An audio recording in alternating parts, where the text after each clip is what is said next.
Afaka matanana amin'izay vao anatin'izany ya afaka mahazo toerana ary sika afaka mahazo toerana sika anao tantara amin'izay sika amin'izao fotoana izao dia samy mangina daholo mijery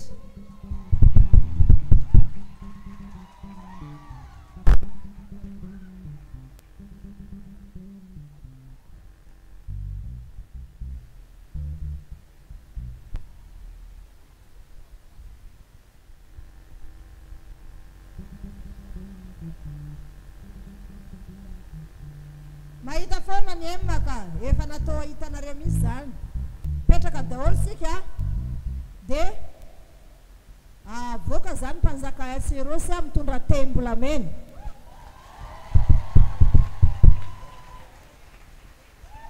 dia mandalo an'ity lalana ity izy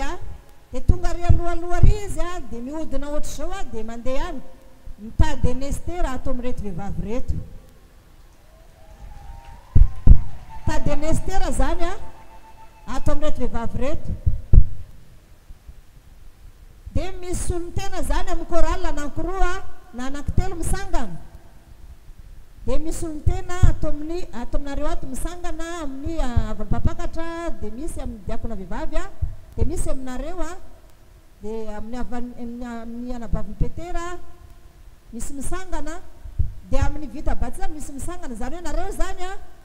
misy mampisangana olona ohatra ny hoe roa vavy telo vavy elanelany eny zany misy misangana kilalao le izy sy mahamenatra zany fa kilalao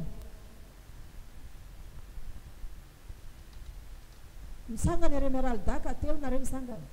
aiza koa ny korala sisy korala ato ya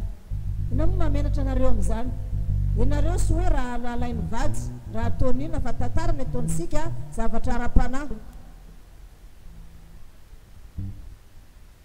dia nareo reto indray zany telo vavy mitokana etsy